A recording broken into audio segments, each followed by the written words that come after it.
We had better before. We've had better.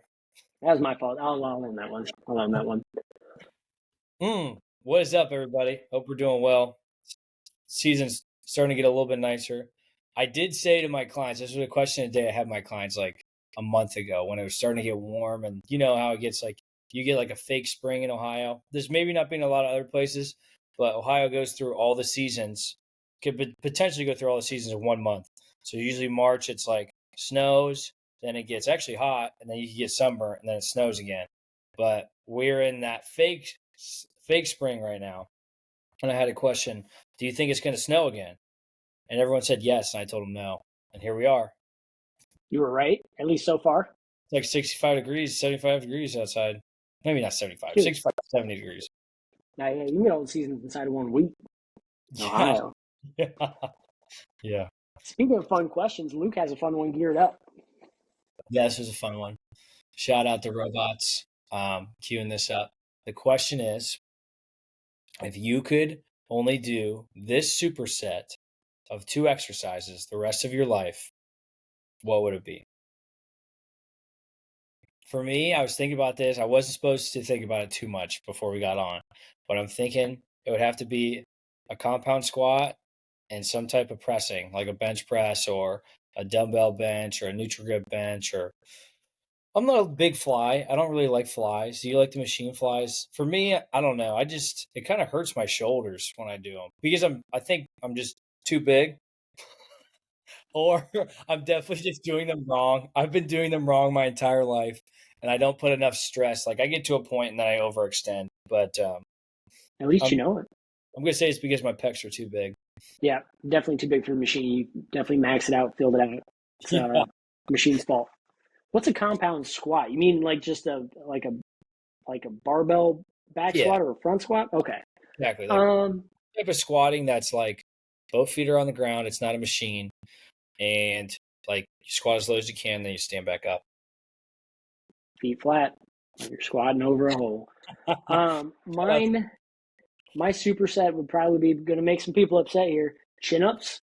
And I was thinking I would lean with squat, but because you picked squat, I'm going to change it up and go with some lunge variation. Probably oh, like a barbell reverse lunge. barbell But, reverse forever. Holy crap! yeah, yeah, big fan of those too. Like 3 weeks of that before I'm just like, this sucks. I mean, I like it because you're not crushing your spine as much as you would on traditional back squat. Again, I'm not a power lifter. Everyone that listens to this knows that very well. Got nothing against back squat, but again, Oh, because you picked it, whoa, whoa, whoa. This is news to me.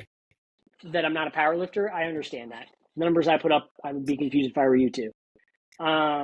Yeah, no, so I would think because you picked back squat, I would probably go with a lunge variation.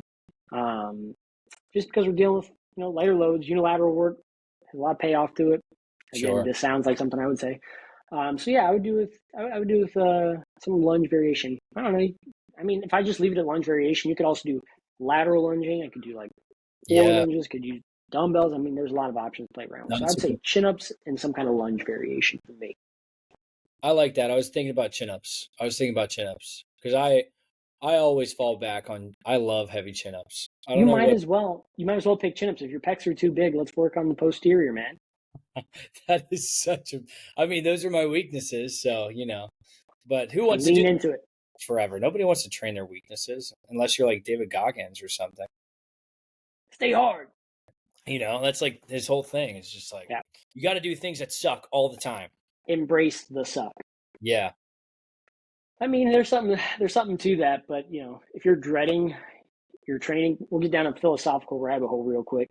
I talk about leaving RPEs at the end of workouts, 1 to 10, how tough was the day. And some people we've talked about before, oh, I want nines, I want tens, I want it to be tough, I want it to be brutal. And it's like, that's fine. But if it's actually 10 out of 10, you're probably going to be dragging your feet to the sessions. You're probably going to be burned out. You're probably going to be tired. I mean, if you're really actually hitting tens, like I think people confuse RPEs with how much I enjoyed the exercise, the training. It's like, that was a 10 out of 10. I had so much fun. And it's like, you shouldn't. You shouldn't. 10 out of 10 should be humbling. I mean, it should be brutal and awful. It should be a terrible time if we're doing it a lot of times over. So, What a great yeah, point. And I that's just that's lean into the weakness to some extent.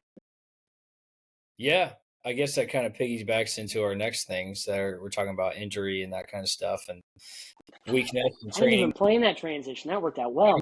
So, yeah, I mean, that is such a it's a delicate thing because if you do everything that sucks all the time, it's going to be hard to get up and keep doing it, like you're saying. And people don't even understand the yeah, I want things to be really hard. You're like, are you sure?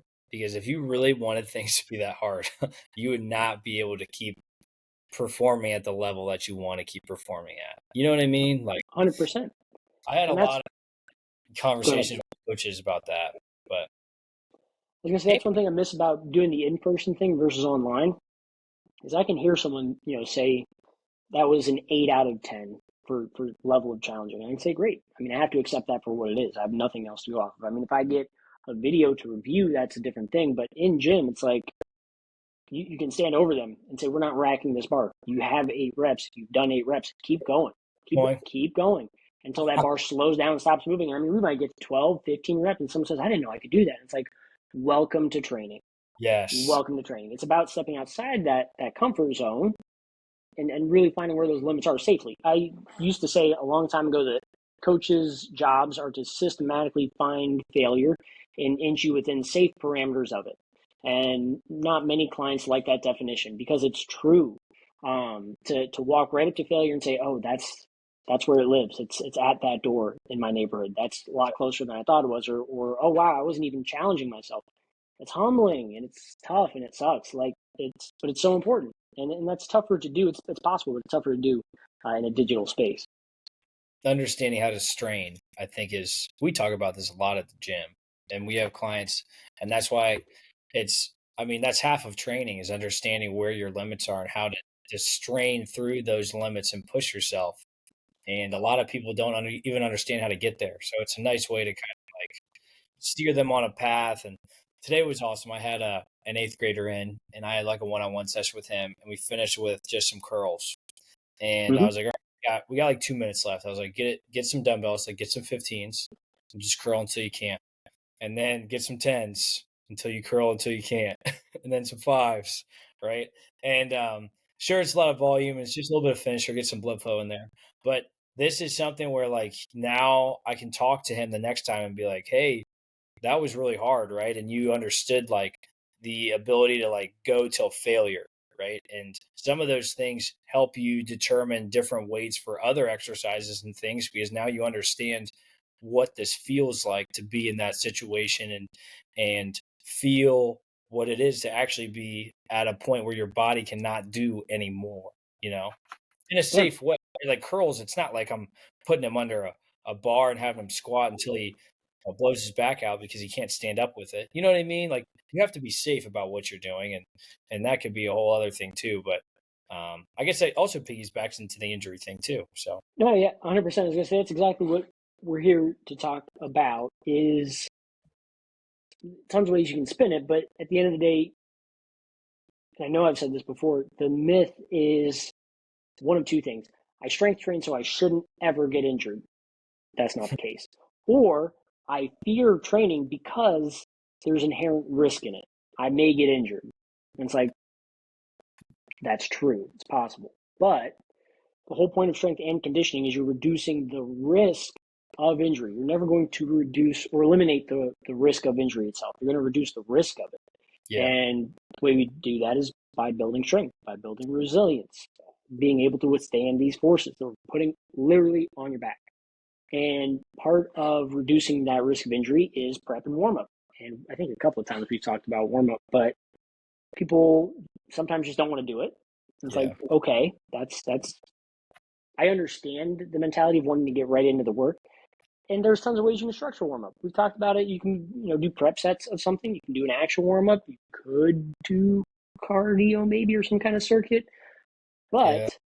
But there has to be some kind of work that prepares you to enter that strain safely. Otherwise, you get the cringe videos of legs bending backwards, of pecs tearing, and biceps popping and shredding, and it's a horror story for everyone. So, yeah, get out there and train. Reduce that risk of injury. That was a good episode, Luke. How do you feel about it? All right, awesome. See you guys. See you out. No, and I mean, I was thinking while you were saying that, like, it's funny that as like strength coaches or personal trainers or whatever, and like people in our field, they just like to argue about um like the monotony of words and things, like very minute shit, in my opinion. And it's always like, oh well, we don't reduce injuries. Don't talk about reducing injuries. We reduce the chance of injury or whatever, right? It's And basically what I just said. yes, but like it's all the time, and it's funny because it's like when I get into a college setting or a school or a sports setting, it feels like that's pretty like that's the reason why they're there, or at least it should be. Um, and then when you get into a personal training setting, like there's not even an understanding of that, and like trying to explain to them that like, hey, you're here to get like feel better and like look better, but also, if you do this for a long time and you're consistent and you're not like stupid in the way that you program or like the way that you train, then you will be able to do this for a long period of time. The longevity piece is super important, and that reduces that injury risk if we're talking about injury there. But yeah, it's always interesting. It's like we're all on the same page. Like I could care less about like the wording of that. You know, we're here to help people at the end of the day. Now, if you're giving somebody false hope, that's a little bit different, right? And I think that's maybe where we're having this kind of conversation about it. But yeah, I don't know. So, in terms of warm up and prep, you could argue mobility is in that camp. In terms of Same. all of those things, I think they're like eating vegetables or taking your multivitamin, in that if you do those little things, eating your vegetables and taking your multivitamin, it's not like someone sees you a week later and they're like, you look amazing. What are you doing? You're like, I'm taking a multivitamin. No one ever says that, right? The idea is down the road, you've done yourself a service today so that you will be in our day to day just a little bit healthier than you would otherwise be, right? If you look at people that mind their nutrition from day one to the end of year 10, and you look at people that don't, drastically different results, right? So those non-glamorous pieces like warm up, mobility, prep sets, all that stuff is like, you're not going to get into it and be Superman. Let's not think that. But if you do a little bit every day, you're increasing quality of life later on. You're reducing risk of injury later on. Again, if your programming is sensible. But yeah, I think people, it's like eating your fruits and veggies. You do it, and good things happen. You know? It's good, and I think we're on the same page there. But I would also say, with like the vitamin analogy, there are still ways to keep progressing warm ups and mobility and different things, um, as well as like like vitamins is like okay, everyone you take your vitamins. I would say maybe a progression of that would be like just eat fucking whole foods and vegetables, and you'll get some of that stuff. It's not the same though, right? Because like when we live in Ohio, you can't get vitamin D the same way that you live in Florida, and like we're all a little bit vitamin D uh, deficient and that kind of stuff. So maybe it's not the best analogy, but I would say like for warm ups, for me personally, or I like to call it movement prep, is we need to keep progressing these things and making it more challenging and changing that stimulus, and then maybe come back down to like our baseline and then build back up. So I'm thinking just like with injury prevention, like some of the things that I see with athletic trainers, personal trainers, that kind of stuff is like we start with things that are very general and basic, and then we don't keep progressing them. Like I'm thinking of like a clamshell, like a banded clamshell where you're on your side and you're like resisting that band, and then you're coming down, right? You're never going to get to a point where you're asking your client like, hey, so how is that one rep max of a clamshell? Like, how is that? You know what I mean? Like, we're never going to get to that point where we can keep progressing that clamshell. Cause like, are you Are ever you going to get, telling me? Are you yeah, telling me you don't 3 rep max your fire hydrants at your gym? that'd be pretty sweet. I mean, shoot, maybe I need to start, but that's what I'm losing in my training. How are you Like, evaluating your hip abduction if you're not doing a 3 rep max on fire hydrants? I simply can't comprehend, Luke. yeah, then maybe we shouldn't be evaluating freaking hip abduction. You know what I'm talking about? Like maybe that should be like Double 45s on the outside of your thigh. I don't know. Like that's my thing. I think that's like we can start there and then we need to progress to something else. Like I don't know what that next progression would be, but it needs to be something that is going to keep challenging us. That's going to be more stability focused or maybe instability focused, right?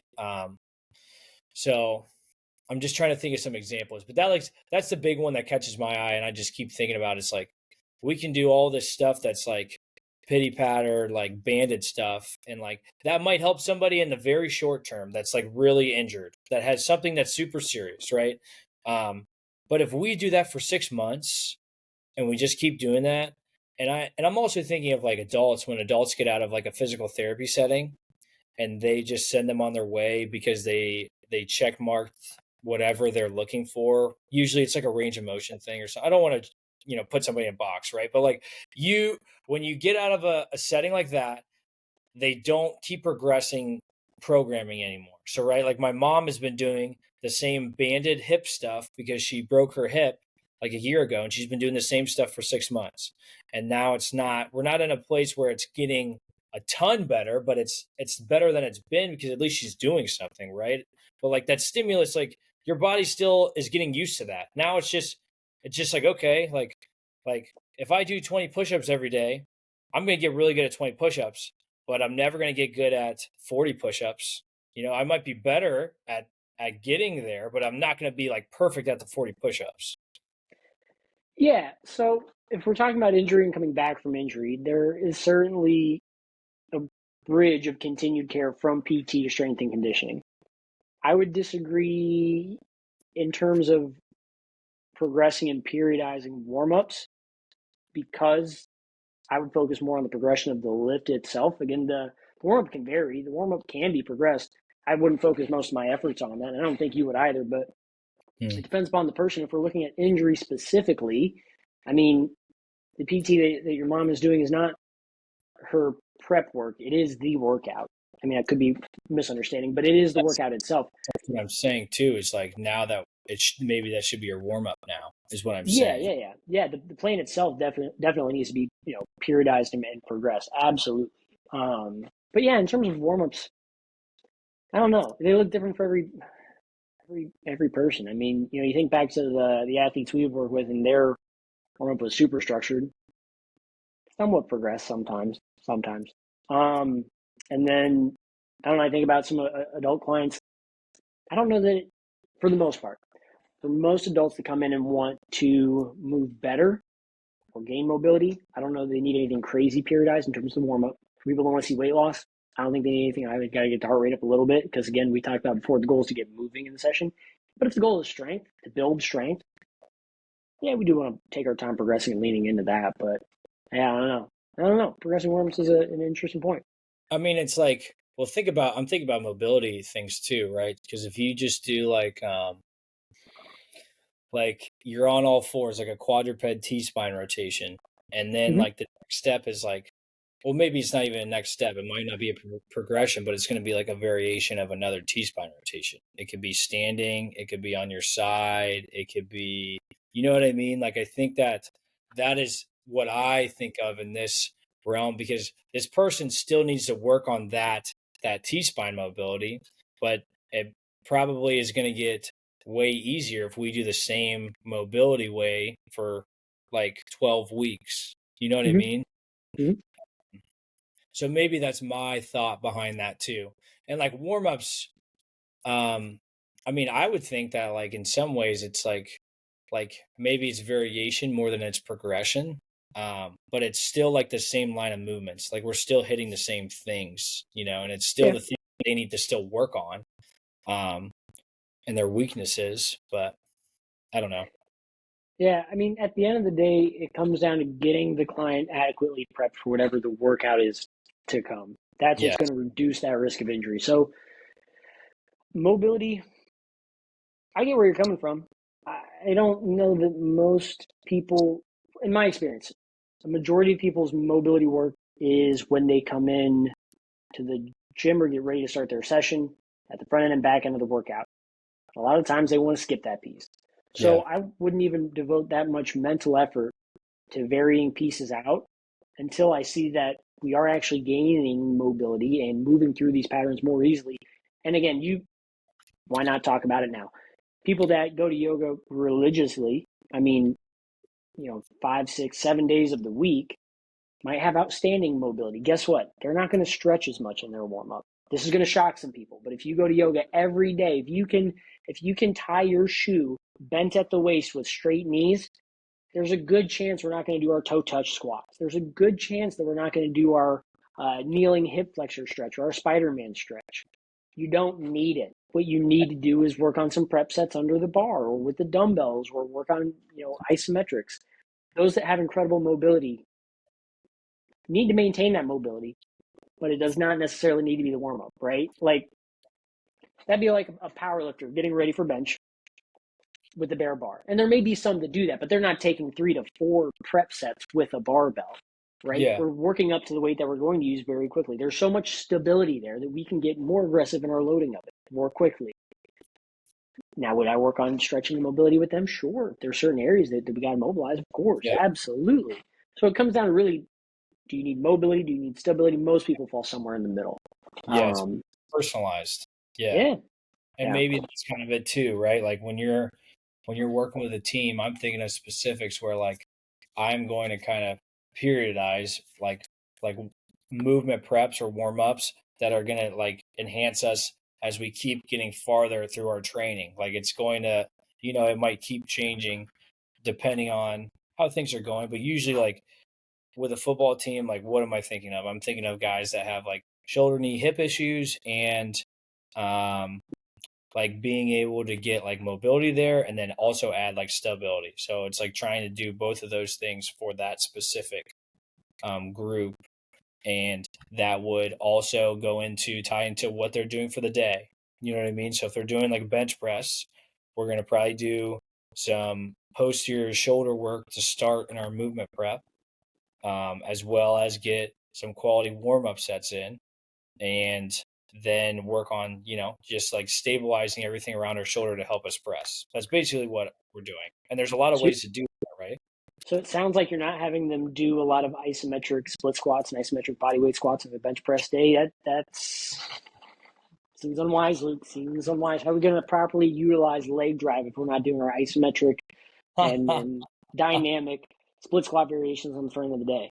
For those Yes, listening, this is sarcasm. girls, right? We For should be clam shells on our bench press days.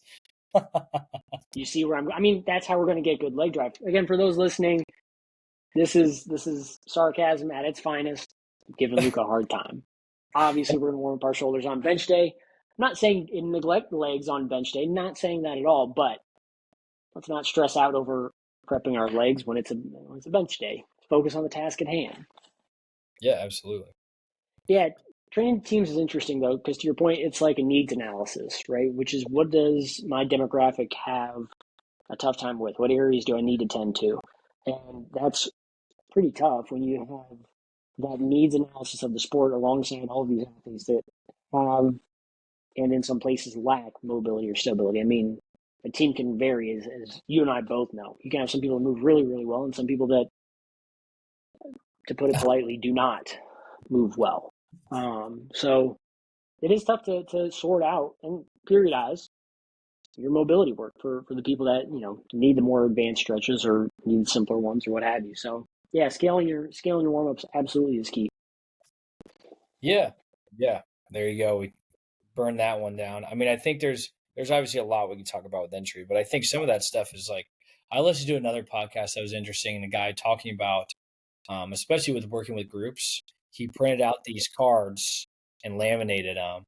And these people could come in during their warm ups for like practice or like whenever they have time. And it's just, it takes 5 or 10 minutes.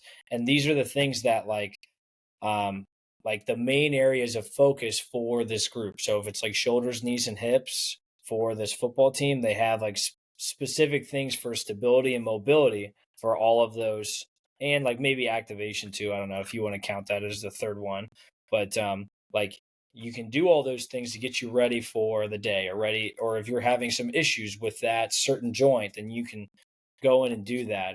And I was like, yeah, I actually really like that because I basically do that with my personal training clients, right? And I'll just send them things to do when they're at home. Like if you got 5 minutes and you've been having this low back pain, like let's try to do a couch stretch where we're stretching our quad and our hip flexor. Let's try to do some dead bugs where we're in a place where we can do some core exercise that's safe or some side planks. You know what I mean? I don't know.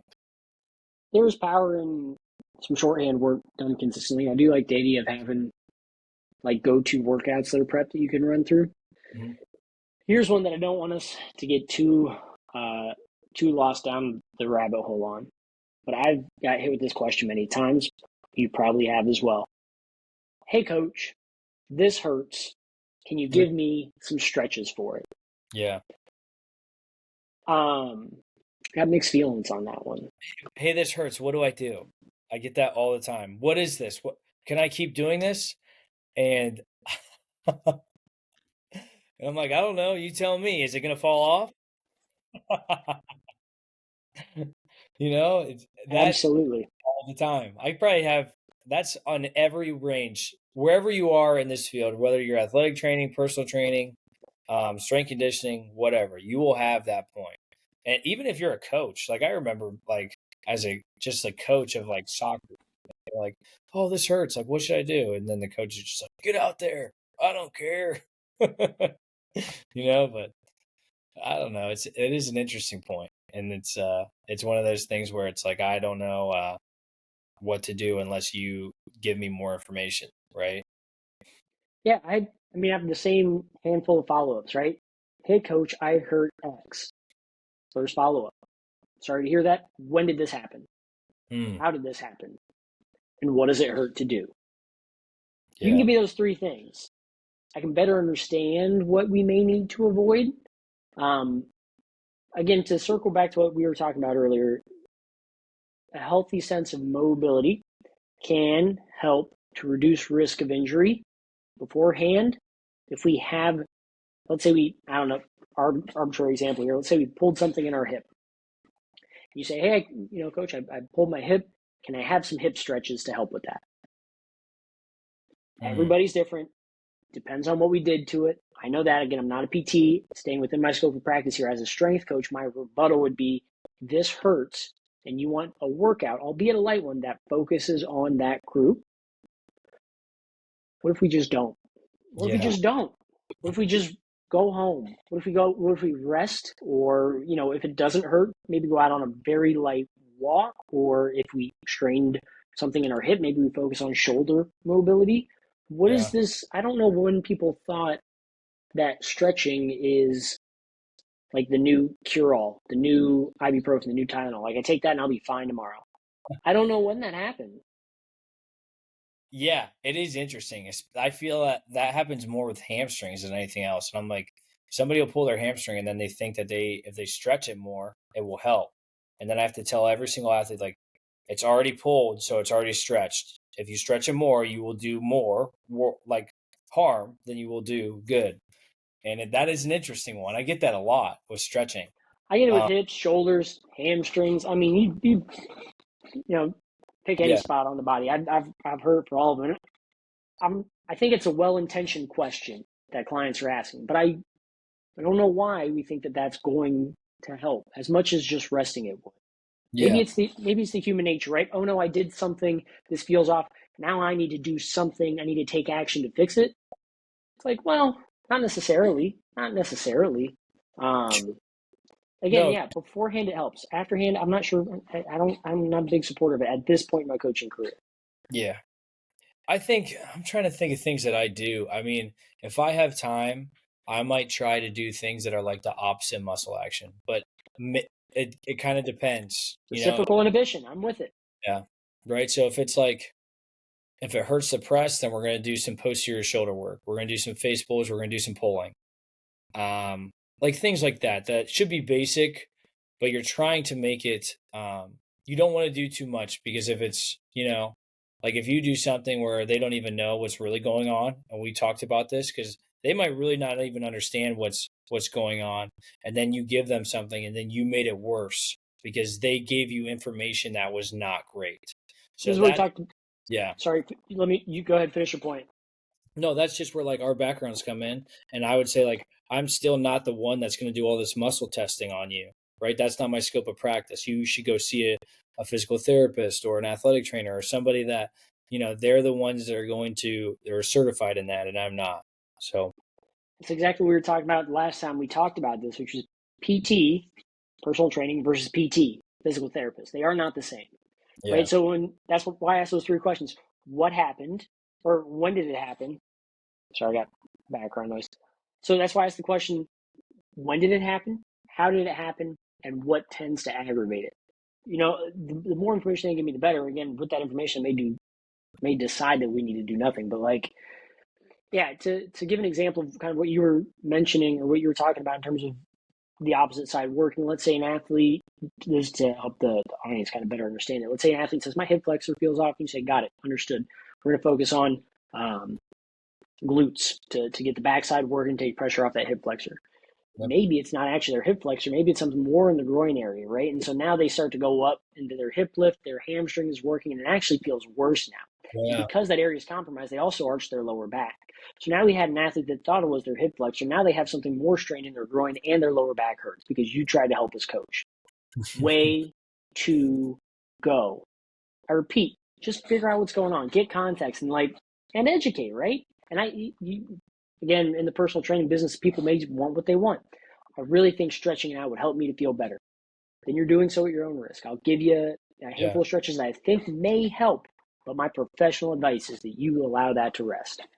Yep. And that's frustrating for clients to hear. But again, that's why you pay for someone's expertise. They could be saving you a more serious injury down the line. Yep. And just get the last thing I got to talk about is like when you have something that's giving you issues, you can't just sit out. You can't just sit on the back burner and watch everyone else do work or just be like, hey, well, I'm just going to wait and rest until this certain muscle or shoulder or hip or whatever starts to feel better. And for one, it won't start feeling better because you've been sitting out and not doing shit. And like movement is important, whether it's like, if you lose that ability to do something, you're never going to be able to do it again. Right. So if you're somebody that like hurt themselves and then you take 3 months off of doing anything with that shoulder, and then you come back and now it's just weak, right? Now it's weak and now you won't get back to that point until now it's going to take 6 months to get back to where you were.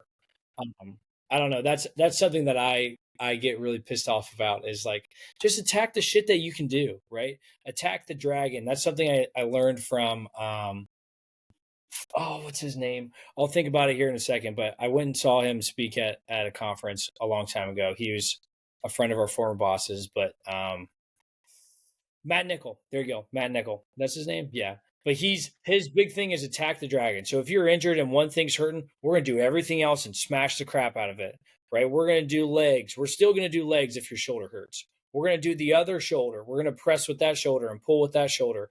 We're going to do everything we can in our power to get us back to a place where when this shoulder gets back to feeling great, it's going to get into sync and get back into your body a lot faster. My only bit of being a devil's advocate is I would say well within my scope of practice. If a doctor is telling you to sit out for X period of time, I would follow those orders, because if you jump back into something and let's say, my right knee is under construction, so to speak. So I just had these, couple of good legs. So I'm doing my only left side work and I'm in the weight room when I shouldn't be and I trip over a weight. Again, freak accident, I know, but now my left knee is tweaked. Doctor says, well, how'd you do that? I said, well, I tripped over weights trying to work on this other side. And he said, I gave you no physical activity for a month. What are you doing? I always want to just make sure I stay within my scope of practice. Even if Luke, the doctor, is telling you otherwise, I would advise that's scary. Respect, your tissue healing time. Sit out when you have to sit out. But when you are clear to go, absolutely work what you can work. Focus on embracing the suck. Like we talked about when we started. Focus on what you can do and do it really well so that when you're full go, you're more ready to do it. You're more ready to come back. So I agree with you somewhat, but a little bit of devil's advocate in there. Do it safely. I don't agree with all the doctors out there, so we could have a whole podcast about that. Get me on like Joe Rogan or something. But oh boy. Well, we appreciate your listenership. Everybody stay safe out there. Reduce that risk of injury and stay consistent in your training. And that doesn't mean don't kick ass and go do fun shit. Kick it all. Have fun out there. That's why we have all these things. You train because you want to have fun and you want to live life, right? So it's keep doing those things and keep rocking out, man. That's what I got for you. All right. 3, 2, 1. See you guys.